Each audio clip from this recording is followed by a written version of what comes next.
السلام علیکم اسٹوڈنٹس، آج ہم آپ کے بک 10 کا چیپٹر 6 یعنی چیپٹر 1 تاریخ پاکستان اور history of Pakistan part 2 start کرنے لگے ہیں. اور اس چیپٹر میں ہم پڑھیں گے جو پاکستان کے مین لیڈرز تھے. 1971 سے سٹارٹ کریں گے اور ان کے دور حکومت میں کیا کیا چینجز آئیں. ان کے بیسیکلی ہم نے اس میں دور حکومت سٹڈی کرنے ہیں.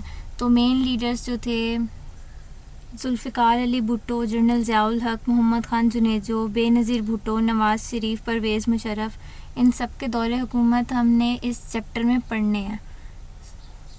So let start with Zulfikar Ali Bhutto. Zulfikar Ali Bhutto کا دور حکومت ہم نے پڑھنا ہے اور ان کا دور حکومت تھا 20 دسمبر سے 1971 تا 5 جولائی 1977. اور Bhutto was 4th President of Pakistan and 9th Prime Minister of Pakistan. 1973 تک وہ پریزیڈنٹ رہے تھے اور 1977 تک پرائم منسٹر رہے تھے پاکستان کے. ذوالفقار علی بھٹو نے 20 دسمبر 1971 کو صدر پاکستان اور چیف مارشل لا ایڈمنسٹریٹر کا عہدہ سنبھالا. بھٹو ملک میں پہلے civilian chief martial law administrator تھے. جو main 4 chief martial law administrator تھے وہ فوجی تھے. ذوالفقار علی بھٹو پہلے civilian chief martial law administrator تھے. فیلڈ مارشل محمد ایوب خان پہلے مارشل لا جنہوں نے امپوز کیا تھا اور یہ بھی سولجر تھے. محمد یحییٰ خان یہ بھی فوجی تھے. ضیاء الحق، جنرل ضیاء الحق یہ بھی فوجی تھے. تو civilian chief martial law administrator پہلے جو تھے وہ بھٹو تھے. جب پہلا مارشل لا لگا تھا تب چیف مارشل لا ایڈمنسٹریٹر محمد ایوب خان تھے. تو اور وہ مارشل لا لگایا کس نے تھا؟ سکندر مرزا نے، جو پریزیڈنٹ تھے ہمارے پہلے پاکستان کے. قوم میں ایک نئی روح پیدا کرنے، مشکل حالات کا مقابلہ کرنے اور عوام کو اپنی پالیسیوں سے روشناس کرانے کے لیے انہوں نے اپنی پہلی تقریر کرتے ہوئے پاکستانی عوام کے حوصلوں کو نیا عزم اور ولولہ دیا. انہوں نے کہا، ہمارے ملک کو خطرناک بحران کا سامنا ہے. میں ایسے وقت میں آیا ہوں جب تاریخ پاکستان ایک فیصلہ کن موڑ پر پہنچ چکی ہے. مجھے نیا اور ترقی پسند پاکستان بنانا ہے، وہ پاکستان جس کا خواب قائد اعظم نے دیکھا تھا. میرا یقین ہے وہ پاکستان ضرور بنے گا.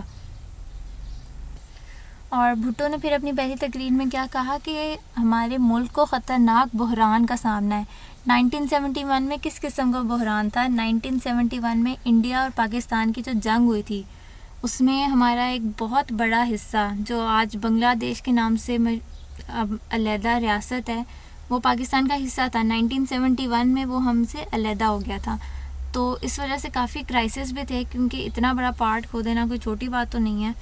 اس لیے بھٹو نے کیا کہا کہ اب ایک ٹرننگ پوائنٹ پہ ہمارا ملک ہے اس وقت اور انشاءاللہ قائد اعظم نے جو خواب دیکھا تھا جس پاکستان کا وہ پاکستان ضرور بنے گا، مطلب نیا پاکستان بن جانا ہے.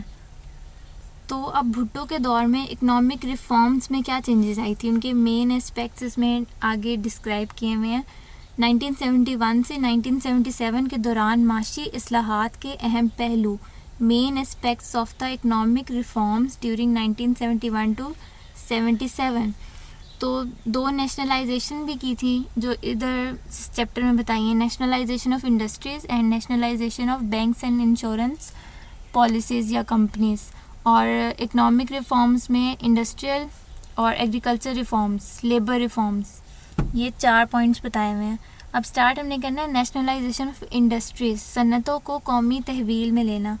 نیشنلائزیشن کیا ہوتی ہے؟ نیشنلائزیشن ہوتا ہے پرائیویٹ اسیسٹ کو، اپنی کسی بھی پرائیویٹ اسیسٹ کو پبلک اسیسٹ میں کنورٹ کرنے کو ہم نیشنلائزیشن کہتے ہیں.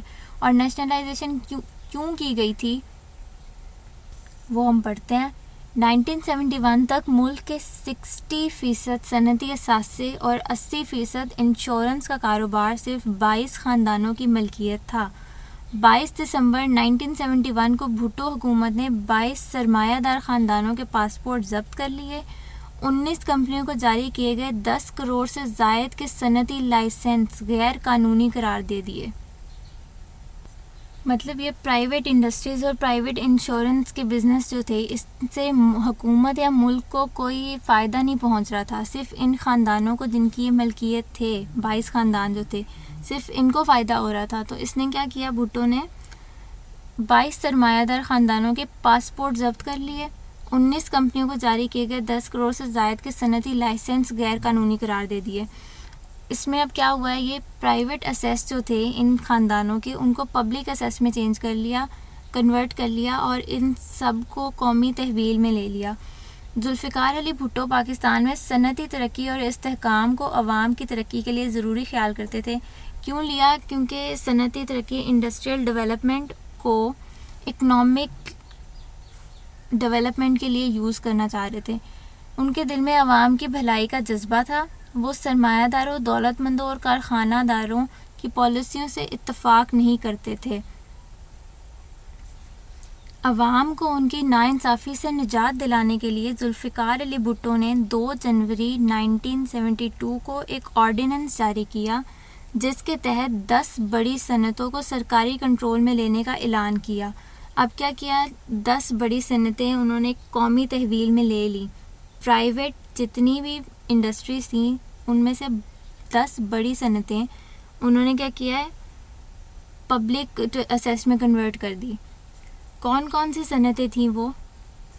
پرزے جوڑ کر موٹر گاڑیاں بنانے والی انڈسٹری یعنی کہ آٹو موبائل انڈسٹری، اور ٹریکٹرز بنانے والی انڈسٹری، ہیوی ایکوپمنٹس بنانے والی انڈسٹری، الیکٹریکل ایکوپمنٹس بنانے والی انڈسٹری، اور مطلب جو بجلی کا سامان، پیٹرو کیمیکلز بنانے کی انڈسٹری، جو پیٹرو کیمیکلز ہوتے ہیں ڈفرینٹ کیمیکلز کو ریفائن کر کے، consumer goods industry, consumer goods یہ لیز بن رہے ہیں ادھر، اسٹیل ملز، اسٹیل اور فولاد بنانے کی انڈسٹری، لوہا جسے کہتے ہیں، لوہا اور فولاد بنانے کی انڈسٹری، کیمیکل انڈسٹری، اور سیمنٹ انڈسٹری ایٹسیکٹرا، ٹر بنانے کی انڈسٹری، ٹریکٹرز جو بنتے۔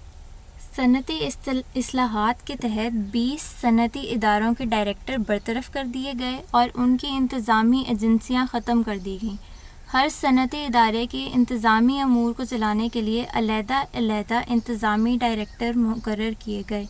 اب ہر انڈسٹری میں ڈائریکٹرز ہوتے ہیں، مینیجنگ ڈائریکٹرز ہوتے ہیں، جنرل مینیجرز ہوتے ہیں، آگے امپلائیز ہوتے ہیں۔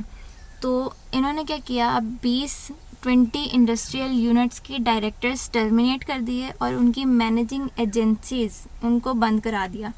پھر کیا کیا، ہر صنعتی ادارے میں ہر انڈسٹریل یونٹ کے مینیجنگ کرنے کے لیے مینیجنگ ڈائریکٹرز مقرر کیے، یعنی ایم ڈیز جسے کہتے ہیں، ایم ڈیز مقرر کر دیے۔